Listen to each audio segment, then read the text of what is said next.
ಮಾರ ಸತ್ತರೂ ನಿಂತಿಲ್ಲ ಆಯಿಲ್ ದಂಧೆ. ನೀಲಗಿರಿ ತೋಪಿನೊಳಗೆ ನಡೆಯುತ್ತೆ ಕಳ್ಳ ವ್ಯವಹಾರ. ಬೆಂಗಳೂರಿನ ಮಧ್ಯಭಾಗದಲ್ಲೇ ಖದೀಮರ ಕಣ್ಕಟ್ಟು. ಇದೆ ಇವತ್ತಿನ ಸುವರ್ಣ ಫೋಕಸ್. ಕಪ್ಪು ಎಣ್ಣೆ.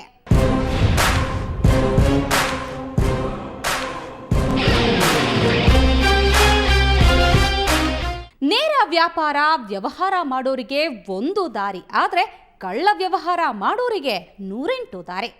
ಇವತ್ತು ಬಡವರು ತಿನ್ನೋ ಅಕ್ಕಿಯಿಂದ ಹಿಡಿದು ಶ್ರೀಮಂತರು ಕುಡಿಯೋ ಡ್ರಿಂಕ್ಸ್ವರೆಗೆ ಎಲ್ಲದರಲ್ಲೂ ಗೋಲ್ಮಾಲ್ ಕಾಮನ್ ಆಗಿಬಿಟ್ಟಿದೆ. ವಿಶೇಷ ಅಂದರೆ ಖದೀಮರ ಗುಂಪೊಂದು ಬೆಂಗಳೂರಿನ ಮಧ್ಯಭಾಗದಲ್ಲಿ ಕಾಳ ದಂಧೆ ನಡೆಸ್ತಾ ಇದೆ. ಇಷ್ಟಕ್ಕೂ ಆ ಗುಂಪು ಯಾವುದು, ಅವರು ಮಾಡ್ತಿರೋ ಕಳ್ಳ ವ್ಯವಹಾರ ಏನು ಅನ್ನೋದನ್ನ ನೀವೇ ನೋಡಿ. Oil mafia. ಹಾಗಂದ್ರೆ ನೀವೆಲ್ಲ ಪೆಟ್ರೋಲು, ಡೀಸೆಲ್, ಸೀಮೆ ಎಣ್ಣೆ ಅಂತ ಯೋಚನೆ ಮಾಡ್ತೀರಾ. ಆದ್ರೆ ಇದು ಆ ಮಾಫಿಯಾ ಅಲ್ಲ, ಆದ್ರೆ ಇದು ಅದಕ್ಕಿಂತಲೂ ಭಯಾನಕ.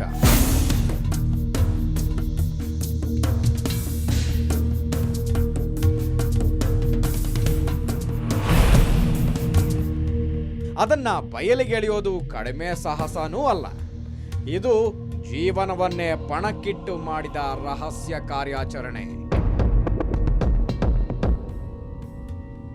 ಬೈ ಚಾನ್ಸ್ ನಾವು ಸುವರ್ಣ ನ್ಯೂಸ್ನವರು ಈ ಕಳ್ಳ ಖದೀಮರ ದಂಧೆಯನ್ನ ಬಯಲಿಗೆಳೆಯೋಕೆ ಬಂದಿದ್ದೀವಿ ಅಂತೇನಾದ್ರೂ ಅವರಿಗೆ ಗೊತ್ತಾಗಿ ಹೋಗಿದ್ದಿದ್ರೆ ಫಿನಿಶ್.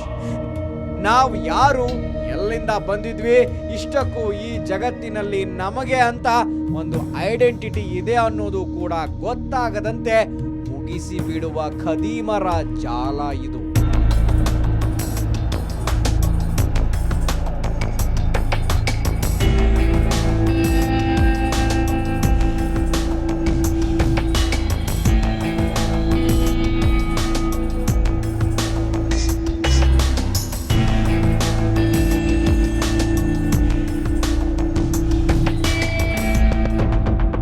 ಇರ್ಲಿ ಬಿಡಿ, ಅಂದ ಹಾಗೆ ಈ ದಂಧೆ ನಡೆಯೋದು ಬೇರೆಲ್ಲೂ ಅಲ್ಲ, ನಮ್ಮ ರಾಜಧಾನಿ ಬೆಂಗಳೂರಿನಲ್ಲೇ.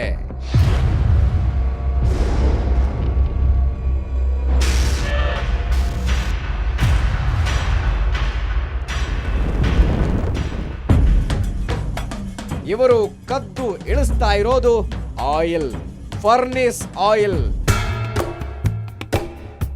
ಸಾಮಾನ್ಯವಾಗಿ ಇದನ್ನ ಕೈಗಾರಿಕೆಗಳಲ್ಲಿ, ಬಾಯ್ಲರ್ಗಳಲ್ಲಿ ಬಳಸ್ತಾರೆ.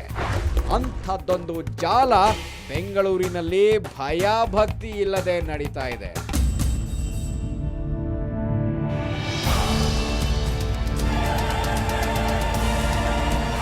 ಎಂಥ ದಂಧೆ ನಡೀತಾ ಇರೋದು ದೊಡ್ಡ ಕನ್ನೇಲಿ ಅನ್ನೋ ಗ್ರಾಮದಲ್ಲಿ. ಇದು HSR ಲೇಔಟ್ ಪೊಲೀಸ್ ಠಾಣೆ ವ್ಯಾಪ್ತಿಯಲ್ಲೇ ಬರುವ ಸರ್ಜಾಪುರ ರಸ್ತೆಯಲ್ಲಿದೆ.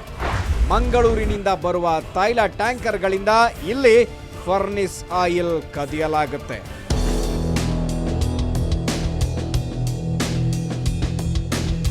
ನೀಲಗಿರಿ ತೋಪಿನ ಒಳಗೆ ನಡೆಯುತ್ತೆ ಆಯಿಲ್ ದಂಧೆ.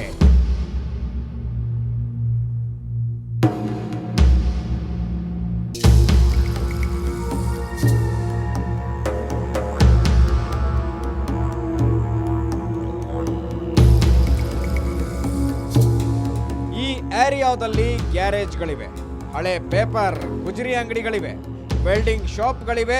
ಅವೆಲ್ಲವನ್ನು ದಾಟಿ ರಸ್ತೆಯ ಹಿಂಭಾಗಕ್ಕೆ 1.5 ಕಿಲೋಮೀಟರ್ ಸಾಗಿದರೆ ಅಲ್ಲಿ ನಿಮಗೆ ಈ ದಂಧೆ ನಡೆಯೋ ಜಾಗ ಕಣ್ಣಿಗೆ ಬೀಳುತ್ತೆ. ಹೊರಗೆ ನೋಡೋದಕ್ಕೆ ಅದು ಥೇಟ್ ಗ್ಯಾರೇಜ್ನಂತೆ ಕಾಣಿಸುತ್ತೆ. ಸುತ್ತಲೂ ಶೆಡ್ ಕಟ್ಟಲಾಗಿದೆ. ಮಂಗಳೂರಿನಿಂದ ಬರೋ ಲಾರಿಗಳು ಸೀದಾ ಆ ಶೆಡ್ ಒಳಗೆ ನುಗ್ಗುತ್ತವೆ.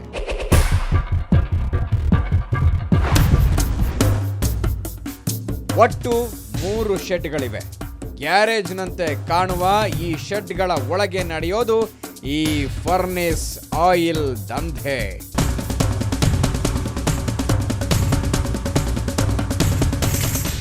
ಹೈಟೆಕ್ ಸಿಟಿಯ ಪ್ರತಿಷ್ಠಿತ ಬಡಾವಣೆ ಪಕ್ಕದಲ್ಲೇ ಇರೋ ನೀಲಗಿರಿ ತೋಪಿನ ಒಳಗೆ ಫರ್ನೇಸ್ ಆಯಿಲ್ ಅನ್ನ ಕದಿಯೋದನ್ನ ನೋಡಿದ್ವಿ. ಇದರ ಬಗ್ಗೆ ಮತ್ತಷ್ಟು ಮಾಹಿತಿ ತಿಳಿಯೋಣ ಒಂದು ಬ್ರೇಕ್ನ ನಂತರ.